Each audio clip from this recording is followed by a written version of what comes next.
a urinoterapia e as crianças. Podemos utilizar a urinoterapia com as crianças? De que maneira isso pode ser feito? De fato, a urinoterapia não somente é um extraordinário medicamento para o adulto, como também é um dos meios mais simples e eficazes de curar as crianças.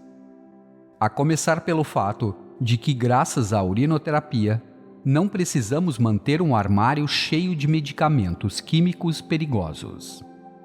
A cada ano, milhares de crianças se envenenam ingerindo xaropes e pílulas que encontram em gavetas ou armários, dentro de casa. A farmácia doméstica, daqueles que conhecem a urinoterapia, contém apenas um copo vazio, que será utilizado para recolher a urinoterapia, e talvez alguns remédios homeopáticos ou fitoterápicos sem perigo para as crianças. No caso de crianças muito pequenas, como não é fácil recolher a urina, deve-se usar a urina dos pais como medicamento, que pode ser colocada na mamadeira ou nos alimentos. Vale lembrar que um grande número de problemas de saúde das crianças do século XX provém desse erro dietético fundamental que consiste em dar leite de vaca a crianças humanas que estão pouco equipadas com enzimas para digeri-lo. Se seu filho sofre de alergias, eczema, otites, bronquite, colite, asma ou qualquer outro problema, tente dar a ele apenas alimentos vegetais durante 2 ou 3 semanas. Você vai ficar impressionado com o resultado.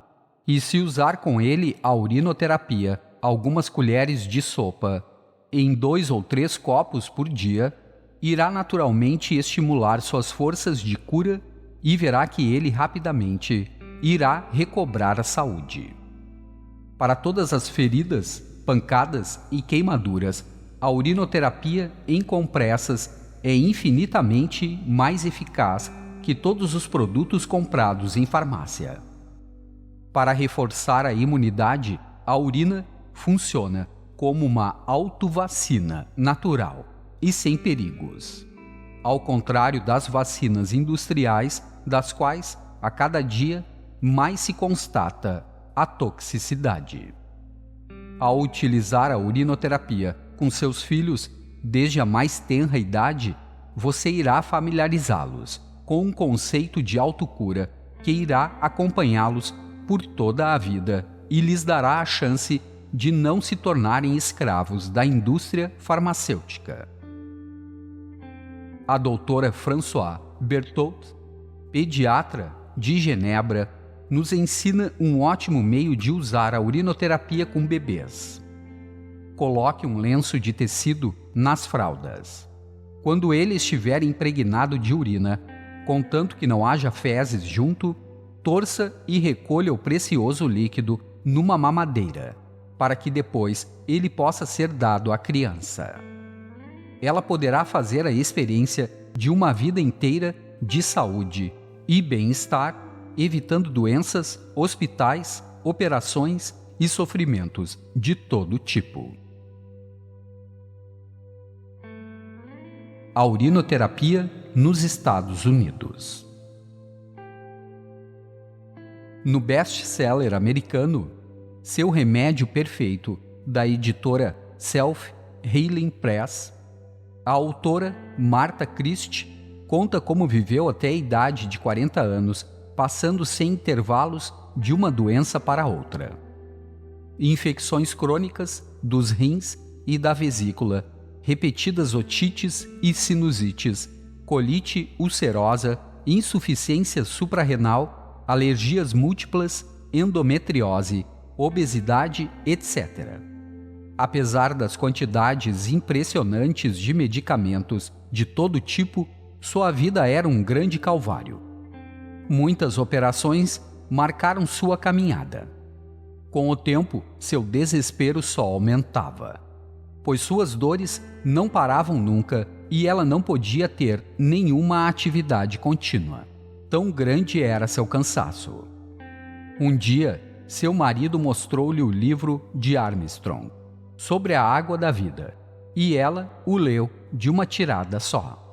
Todas aquelas histórias de cura lhe deram vontade de tentar. No primeiro dia em que tomou a urina, sua constipação persistente desapareceu. E depois de 8 dias, a maior parte das dores tinham se dissipado. Pouco a pouco, as infecções cessaram, assim como as alergias e a fadiga crônica. À medida que ela recuperava sua saúde perdida, seu entusiasmo crescia. Ela afirma agora, leva uma vida ativa, intensa, cheia de saúde. Um dia, decidiu que não podia guardar só para si esse tesouro e resolveu escrever um livro que teve imenso sucesso e tornou-se uma verdadeira Bíblia americana da urinoterapia. Ela escreve: esse método simples e natural pode parecer menos atraente que os medicamentos do comércio e as técnicas cirúrgicas da era espacial, porque ele não é glorificado pela imprensa e por companhias de publicidade sofisticadas. Mas quando todos os medicamentos fabricados pelo homem não podem ajudar, pessoas como eu só podem ficar eternamente agradecidas à natureza por ter-lhes oferecido essa solução simples, segura, sem perigo, para pôr fim a todas as suas doenças ditas incuráveis. Ela lembra que a função dos rins é a de manter em equilíbrio os constituintes do sangue. Eles não filtram os elementos sanguíneos em razão de sua toxicidade, mas simplesmente porque o corpo não tem necessidade da concentração particular de certo elemento no momento em que o elimina. Milhares de pesquisadores descobriram que os elementos presentes na urina têm um valor medicinal extraordinário, por sua inegável capacidade de estimular os mecanismos de cura do corpo. Martha Christie mostrou que atualmente os seres humanos são utilizados como cobaias pela indústria farmacêutica, que testa neles medicamentos químicos que, em sua quase totalidade, são altamente tóxicos para nossas células. Se você entende inglês, não deixe de ler essa obra bastante completa, que mostra a eficácia e a simplicidade da terapia pela urina, passando em revista os numerosos trabalhos científicos publicados a esse respeito. Nos Estados Unidos, muitos grupos divulgam a urinoterapia àqueles que querem sair dos caminhos batidos da dependência e da doença. Os membros de um deles consagraram vários fins de semana a pesquisar, nas bibliotecas, referências científicas sobre a terapia pela urina. Para seu grande espanto, encontraram centenas de trabalhos envolventes. O que lhes permite quando um médico lhe diz: amarole, mas isso não é científico. Colocar diante dele um grosso maço de textos impressos de computador com os estudos a esse respeito. É graças ao trabalho deles que vamos poder sobrevoar juntos a literatura médica. A urinoterapia na literatura médica do século XX. Se examinarmos a literatura médica deste século, ficaremos surpresos de ver como são numerosos os estudos sobre urinoterapia. Assim, já em 1906, James Wilson, de Belfast, descrevia as propriedades bactericidas da ureia. Seus trabalhos foram retomados na França por G. Peugeot e Rajat, e depois por W. Wymans e T. J. Kirk, na Inglaterra, que afirmaram em 1915: os soldados feridos tratados com ureia cicatrizaram muito mais rapidamente que os outros.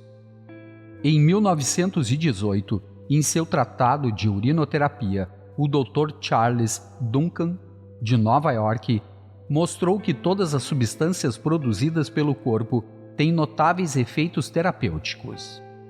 Na época, a terapia pela urina não era, como é hoje, ignorada ou denegrida pela classe médica oficial.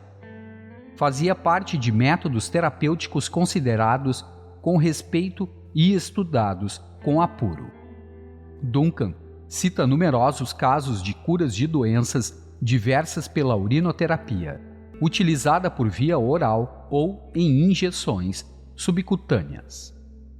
Em 1933, o Dr. William Millar, de Cincinnati, nos Estados Unidos, utilizou com grande sucesso cristais de ureia para tratar feridas ulceradas.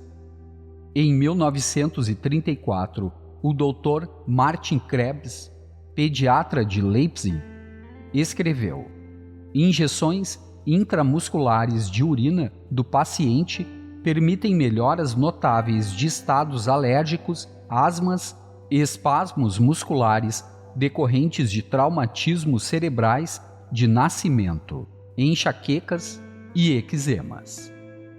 Impressionado com seus sucessos no tratamento de infecções em crianças, ele recomendava o uso da urina a todos os seus colegas pediatras. Em Perugia, na Itália, em 1934, o professor Tiberi escreveu: desde 1926, o professor Silvestrini utilizou vacinas de urina nos casos de nefrites. Estudei todos esses pacientes e considero que as injeções de urina são muito eficazes nas nefrites agudas e nos acessos inflamatórios de casos crônicos. Essa terapia não tem nenhum efeito colateral. Em 1935, o Dr. Garotescu, na Romênia, publicou um estudo em que 220 pacientes foram tratados com sucesso de cistites pela injeção da própria urina. Em 1936, um estudo de biologia nos Estados Unidos mostrou que a ureia destrói as proteínas do vírus da polio e da raiva. Em 1938, o Lancet, revista médica inglesa, publicou um estudo sobre o tratamento de feridas por cristais de ureia. A terapêutica é descrita como eficaz, barata, sem efeitos colaterais e capaz de proporcionar uma desodorização muito rápida das feridas infectadas. Poderíamos acrescentar hoje que essa terapêutica evita o principal risco que os antibióticos atualmente apresentam: o de tornar os micróbios cada vez mais resistentes a todos os tratamentos. Em 1941, médicos americanos mostraram que a urina, graças à urogastrona que contém, tem um efeito antiácido nas paredes do estômago e facilita a cura das úlceras gástricas. Em 1944, foi editado o célebre livro The Water of Life, de John Armstrong, que com o passar dos anos se tornaria um extraordinário best-seller mundial. Em 1946, outros trabalhos vieram confirmar os efeitos bactericidas da ureia, e em 1947, o Dr. Mesh, na Inglaterra, utilizou a urina de seus pacientes para vaciná-los. Ele escreveu: é estranho que essa vacinação pela autourina não seja utilizada mais intensivamente, ao contrário das vacinações preconizadas por Pasteur e Jenner. Essa técnica tem a grande vantagem de que a virulência do material infeccioso é atenuada pela passagem pelo corpo do paciente.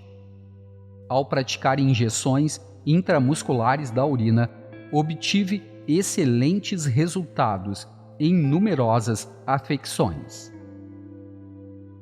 Em 1951, um estudo sueco mostrou o efeito da urina para bloquear em laboratório o crescimento dos bacilos de Koch, responsável pela tuberculose.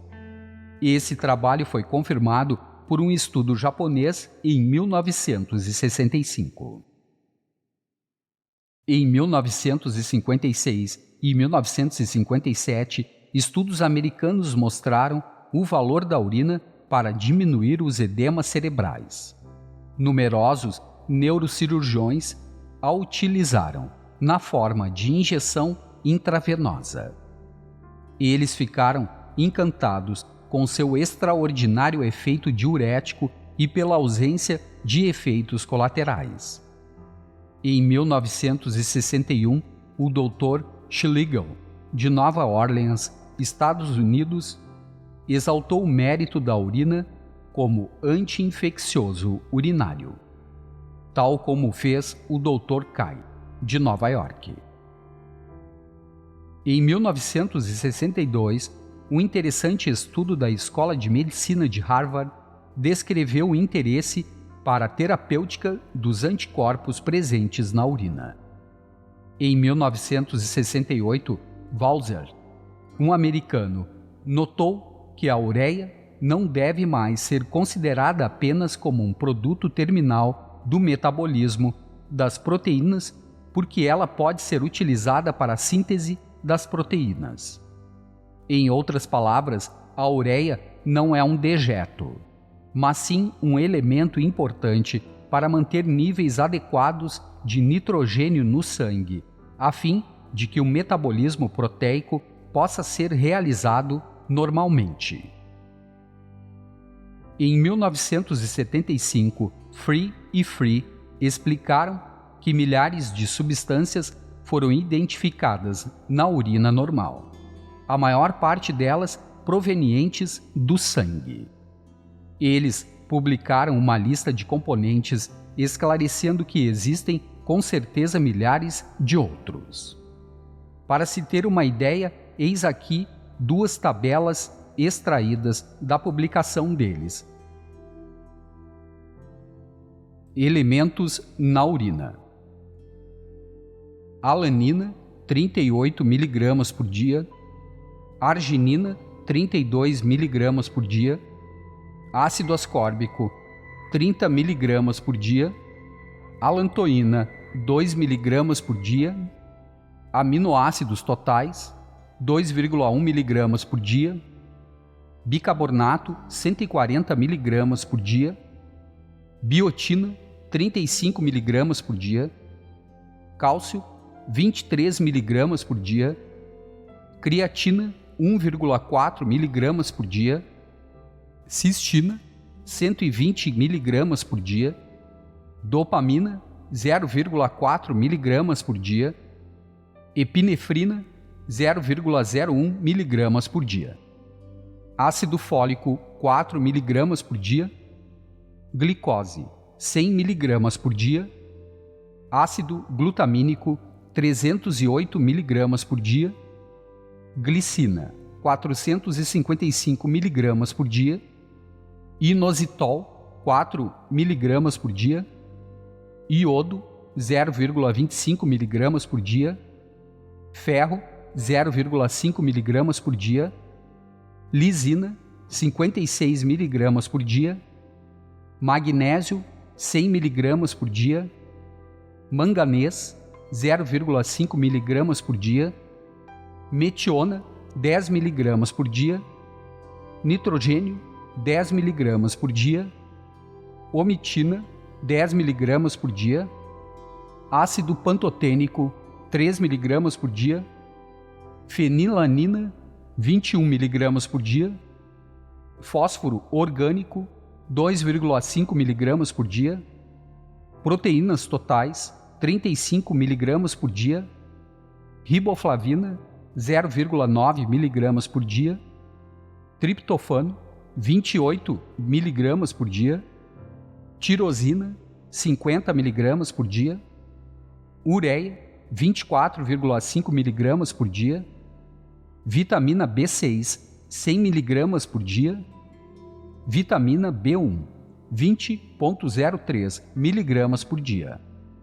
Zinco, 1,4 mg por dia. Substâncias hormonais. Aldosterona masculina, 3,5 mg por dia. Aldosterona feminina, 4,2 mg por dia. Andrógenos femininos, 14 mg por dia. Andrógenos masculinos, 18,2 mg por dia. Andosterona feminina, 4,2 mg por dia.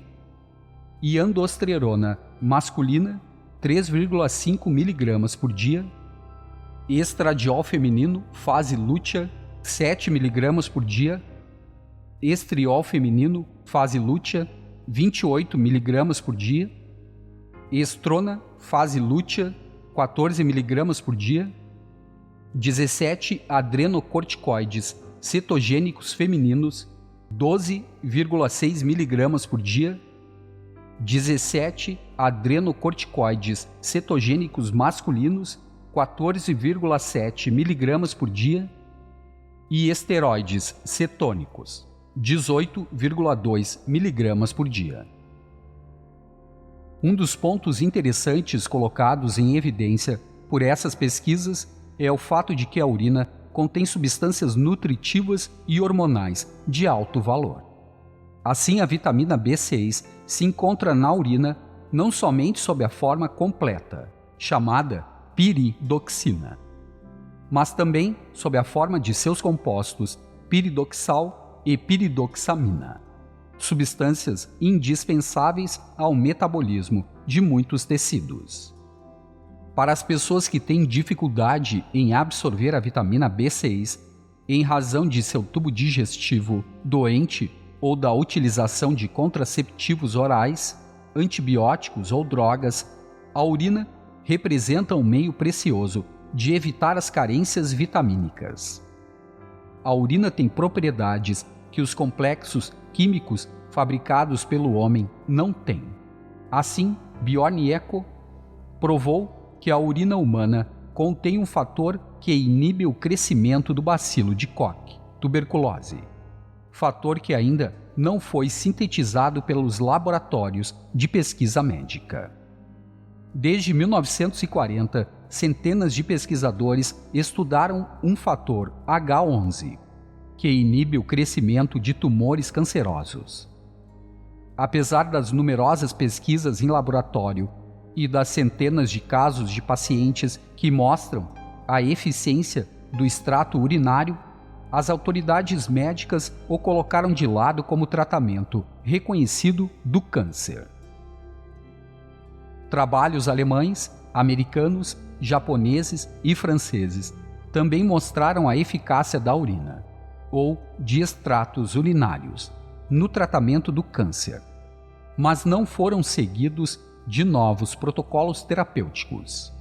Quando se pensa que um estudo publicado na Scientific American de 1985 reconheceu que somente 2 a 5% dos cânceres podem ser curados pela quimioterapia e que seus efeitos colaterais são devastadores, pode-se ter uma ideia da extensão do problema.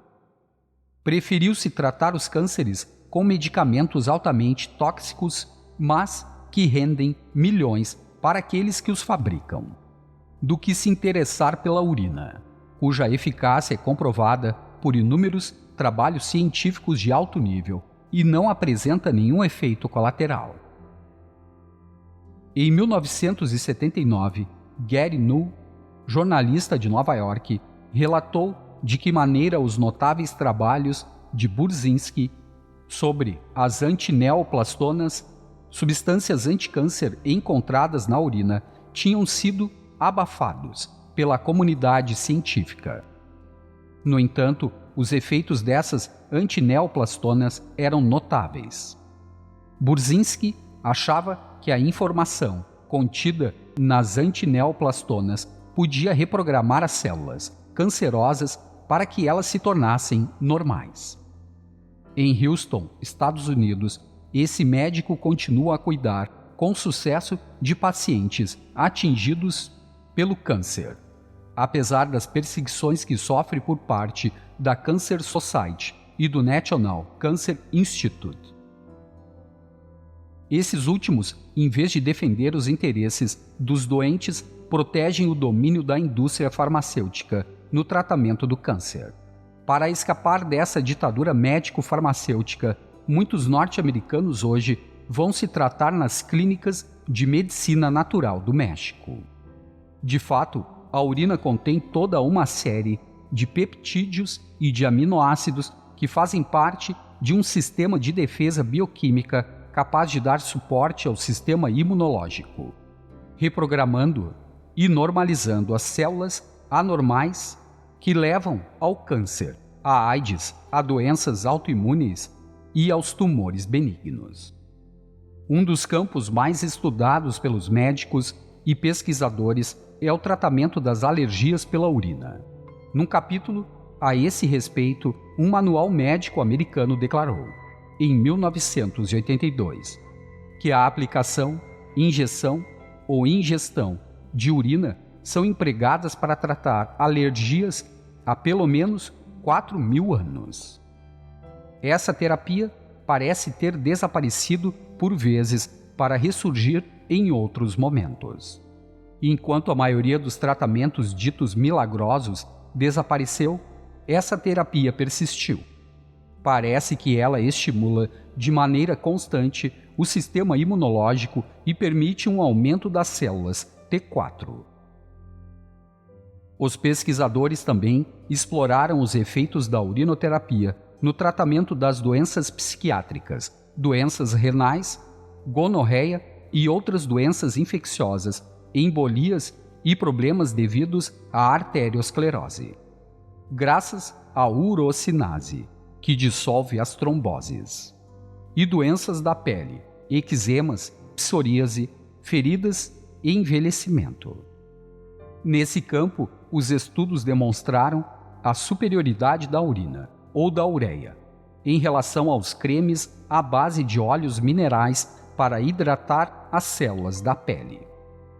É interessante constatar que uma das maiores companhias de produtos cosméticos do mundo tem como segredo de fabricação a utilização da urina que ela compra nas zonas rurais de diversos países, antes de colori-la, perfumá-la e acondicioná-la em pequenos potes vendidos a um preço elevado nas farmácias e supermercados. É realmente de se lamentar que os estudos médicos sobre esse tema, muito numerosos até 1945, tenham se tornado cada vez mais raros desde então. Isso explica o desenvolvimento prodigioso da indústria farmacêutica, que desde o fim da Segunda Guerra Mundial tornou-se uma das maiores potências econômicas do mundo moderno. Sua força lhe permite controlar a pesquisa médica e ditar os princípios que são inculcados nos estudantes nas faculdades de medicina. Os hospitais tornaram-se laboratórios onde a indústria testa seus novos produtos em impotentes cobaias humanas. Os estudos em duplo cego florescem aí. Os doentes são cegos e aqueles que cuidam deles também. As terapias naturais são ridicularizadas pela indústria química, que só acredita naquilo que gera ganhos. Milhares de doentes são imolados no altar de uma ciência sem consciência, uma ciência que se prostituiu nos braços dos empresários. O lucro tornou-se um bezerro de ouro resplandecente, diante do qual todos devem se prosternar. No entanto, em nossos dias ocorre um despertar de consciências, pois cada vez mais pessoas percebem que a medicina oficial não cumpriu as promessas que fez há 2 ou 3 décadas. Daí o sucesso das terapias naturais e da medicina holística. Para todos aqueles que querem resgatar o poder que outorgaram aos médicos e aprender a administrar eles mesmos sua saúde, é útil saber que a terapia pela urina não é uma ideia maluca, mas um dos métodos mais estudados há milênios. Uma terapêutica documentada por inúmeros trabalhos científicos sérios. Se seu médico lhe diz amarole, mas isso não é científico, diga-lhe que o medicamento urina tem mais trabalhos científicos a respeito do que todos os medicamentos que ele prescreve. Explique-lhe que não existe nenhuma publicação na literatura mundial que fale de qualquer toxicidade da urina, enquanto todos os medicamentos químicos deram origem a múltiplos trabalhos sobre seus efeitos colaterais. De tal forma que hoje estima-se que a metade dos doentes não padecem de uma doença, mas sim dos efeitos secundários dos medicamentos que ingeriram. Não é impressionante pensar que atualmente, de cada 2 pessoas, uma sofre a doença da medicina?